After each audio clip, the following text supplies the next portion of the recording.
ವಿದ್ಯುತ್ ಶಾಕ್ನಿಂದ ತಾಯಿ ಮತ್ತು ಮರಿಯಾನೆ ಕಾಫಿ ತೋಟದಲ್ಲಿ ಸಾವು. ಹೃದಯ ವಿದ್ರಾವಕ ಘಟನೆ. ವಿದ್ಯುತ್ ಶಾಕ್ನಿಂದ 2 ಕಾಡಾನೆಗಳು ಸಾವನ್ನಪ್ಪಿರುವ ಘಟನೆ ತಾಲೂಕಿನ ಗುಡ್ಡೆಬೆಟ್ಟ ಗ್ರಾಮದ ಎಬಿಸಿ ಎಸ್ಟೇಟ್ನಲ್ಲಿ ನಡೆದಿದೆ.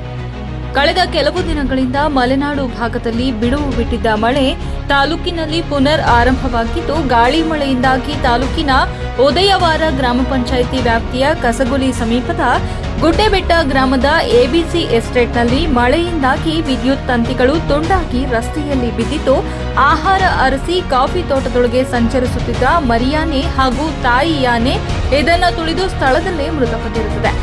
ಘಟನೆ ಶನಿವಾರ ರಾತ್ರಿ ನಡೆದಿರುವ ಸಾಧ್ಯತೆ ಇದ್ದು, ಆದರೆ ಭಾನುವಾರ ಮುಂಜಾನೆ ಬೆಳಕಿಗೆ ಬಂದಿರುತ್ತದೆ.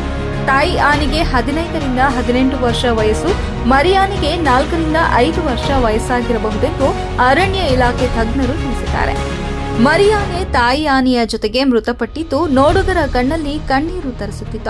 ಸ್ಥಳಕ್ಕೆ ಅರಣ್ಯ ಇಲಾಖೆ ವೈದ್ಯರು ಮತ್ತಿತರ ಅಧಿಕಾರಿಗಳು, ಸಿಬ್ಬಂದಿಗಳು ಭೇಟಿ ನೀಡಿ ಕಾಡಾನೆಯ ಮರಣೋತ್ತರ ಪರೀಕ್ಷೆ ಮಾಡಿ ನಂತರ ಸಂಜೆ ವೇಳೆ ಕಾಡಾನೆಗಳನ್ನು ಅಂತ್ಯಕ್ರಿಯೆ ಮಾಡಲಾಯಿತು. ಸ್ಥಳಕ್ಕೆ ಡಿಎಒ ಸೌರಭ್ ಕುಮಾರ್, ಹಾಸನ ಎಸಿಎ ಮೋಹನ್, ವಲಯ ಅರಣ್ಯಾಧಿಕಾರಿ ಹೇಮಂತ್ ಕುಮಾರ್ ಮುಂತಾದವರು ಆಗಮಿಸಿ ಪರಿಶೀಲನೆ ನಡೆಸಿದರು.